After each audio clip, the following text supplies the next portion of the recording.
ये जो नया सेक्शन 194Q आया ना, परचेज पे टीडीएस काटने का, इसमें एक कल मैंने वीडियो आपको डिटेल में दिया था कि 194Q कहाँ अप्लीकेबल होना है, कैसे अप्लीकेबल होना है। उसमें एक पॉइंट मैं मिस कर गया था कि इसमें टीडीएस जो काटना है, क्या वो जीएसटी इंक्लूडिंग वैल्यू पे कटना है या एक्सक्लूडिंग वैल्यू पे। तो इस पे अभी हम लोग एक बार डिस्कस कर लेते हैं। तो GST Ram Prakash Gautam YouTube channel में आपका स्वागत है और ये वीडियो बहुत रिलेवेंट है। तो 1 जुलाई 2021 से, यानी कि आने वाले 8-9 दिन के बाद आपको ये सारी चीजें बहुत ही जरूरत की हो जाएंगी। तो इसको मैं एक बार पहले ना थोड़ा सा हम पीछे आपको रिमाइंड कर देते हैं।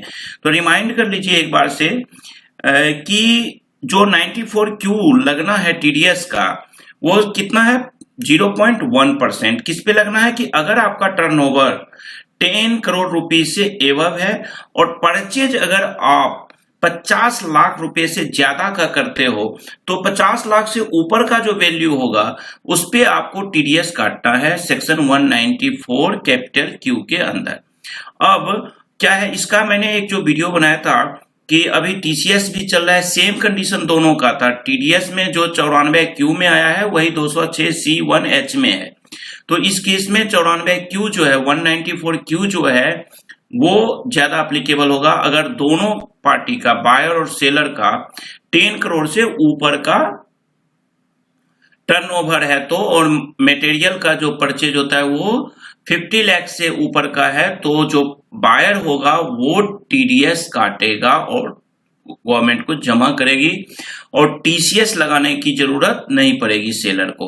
तो ये था, इसको डिटेल में मैं बनाया हूं, दूसरी वीडियो लिंक दे दूंगा, उसको समझ लीजिएगा। अब उसमें एक ये सवाल था, तो मैं जल्दी से उसी को चलते हैं।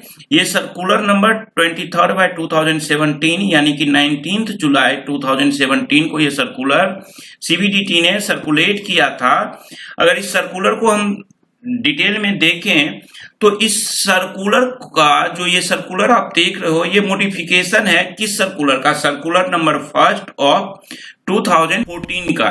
यानी कि 2014 में अपने पास GST goods and services tax बिल्कुल नाम भी नहीं था। नाम तो था, जर्नी में थे, ये जीएसटी जर्नी में था, ना कि प्लेटफॉर्म पे आ चुका था, यानी इन ट्रांजिट में था।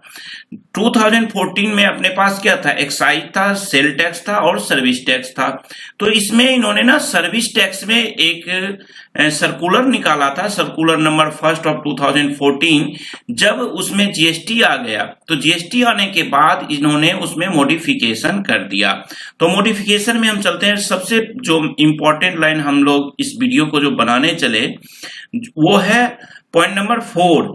इसको अगर आप रीड करोगे तो इसमें इन्होंने क्लियरली लिख दिया कि in the light of the fact that even under the new GST regime the rationale of excluding the tax component from the purview of TDS remains valid. The board hereby clarifies that wherever in terms of the agreement or contract between the payer and the payee, the component of GST on services comprised in the amount payable to a resident in indicated separately।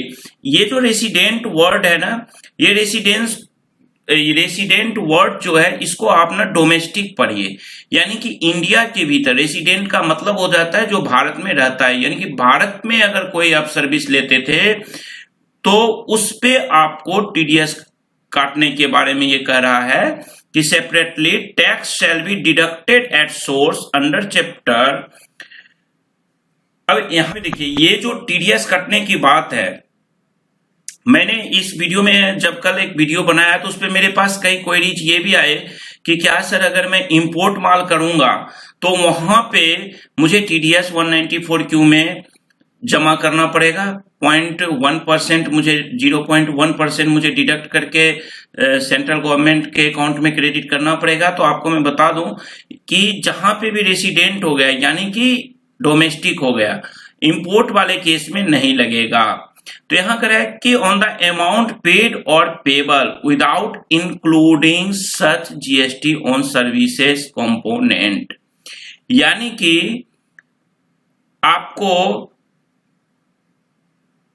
Without including मतलब कि बिना GST लगे हुए value पे आपको जो वो component होगा, वो पार्ट होगा, उस पे आपको टीडीएस लगाना है। GST for these purpose shall include integrated goods and services tax, central goods and services tax या स्टेट एंड सर्विसेज टैक्स या आपको union territory goods and services tax.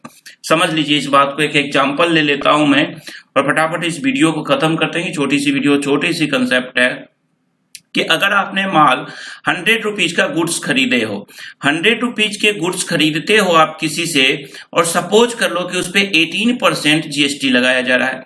अब जीएसटी में 3 चीज है आपको, सीजीएसटी, आईजीएसटी और स्टेट या यूटी जीएसटी। तो इसी 3 में से कोई लगेगा।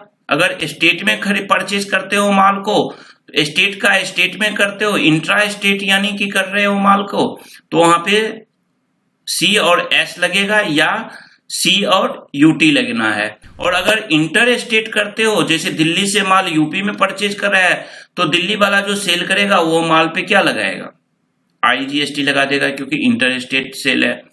तो इस केस में जो इनवॉइस आपके पास होगा वो 100 रुपीज के अगर आपने माल खरीदा, गुड्स परचेज किया और उस पर 18% जीएसटी लगा दिया, तो इनवॉइस की वैल्यू क्या हो गई, 118 रुपीज, यानी 118 रुपीज। अब जो आपके हाथ में बिल है, उस बिल में आप देख रहे हो 118 रुपए, 118 रुपीज। तो अब जब आप टीडीएस काटोगे तो क्या 118 रुपीज पे काटोगे? इसका आंसर होगा नहीं। अब देखिए क्यों नहीं, क्योंकि पहली बार अभी इंडिया में परचेज पे टीडीएस कटने जा रहा है। तो जो फाइनेंस बिल है 2021, उसमें ये क्लियर इसके बारे में परचेज वाले केस में ज्यादा नहीं किया गया, अभी सिर्फ कहा है टीडीएस लगना है और नोटिफिकेशंस इस पे आ जाएंगे। तो अभी हम मान के चलेंगे इसी सर्कुलर नंबर 23/2017 को, जो और टीडीएस के सेक्शन हैं जैसे 94C, 94Q, 94I, 94H, उसके अनुसार ही 94Q को भी हम प्राथमिकता देंगे और इस पे देखेंगे। तो यहाँ पे आपको 100 रुपीज पे टीडीएस काटना है। ठीक है, मुझे लगता है ये क्लियर हो गया है। जब तक अगली कोई क्लेरिफिकेशन, एक्सप्लेनेशन इस पे नहीं दिया जाता है, आप इस नोटिफिकेशन, इस सर्कुलर के तहत काटिए और 100 रुपीज पे, यानी 118 के माल पे 100 रुपए एसेसेबल वैल्यू है और 18 रुपए उस पे जीएसटी है, तो 100 रुपए पे आपको टीडीएस काटना है।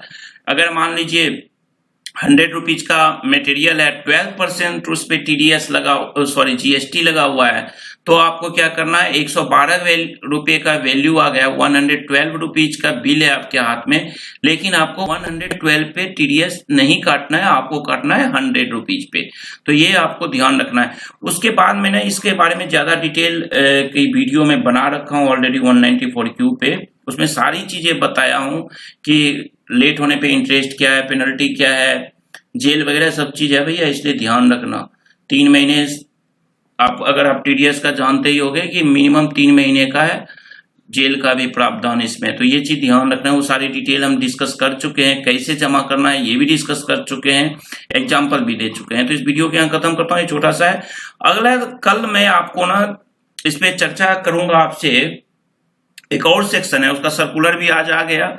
शाम में प्रदीप बाबू से बात होते होते सर्कुलर के बारे में पता चल गया था कि सर्कुलर आ चुका है। ऐसे फाइनेंस बिल में तो ऑलरेडी वो आ चुका है कि उस पर पेनल्टी वगैरह क्या है, अगर आईटीआर नहीं फाइल किए हो तो टीडीएस कितना काटना पड़ेगा, 2 साल का आईटीआर नहीं किए हो, आपका टीडीएस टीसीएस का क्या रेशियोज है, कितना अमाउंट उसमें भी थ्रेश होल्ड दिया गया है। तो उन सारी चीजों पे डिस्कस हम अगली वीडियो में, और अपने आप पार्टी से, अपने बिजनेस पार्टनर से कैसे डिक्लेरेशन लोगे उसका भी मैं फॉर्मेट कल मतलब ज्यादातर बना चुका हूं, थोड़ा सा फिनिशिंग करके कल मैं प्रेजेंट कर दूंगा। तो थैंक यू, बाय बाय।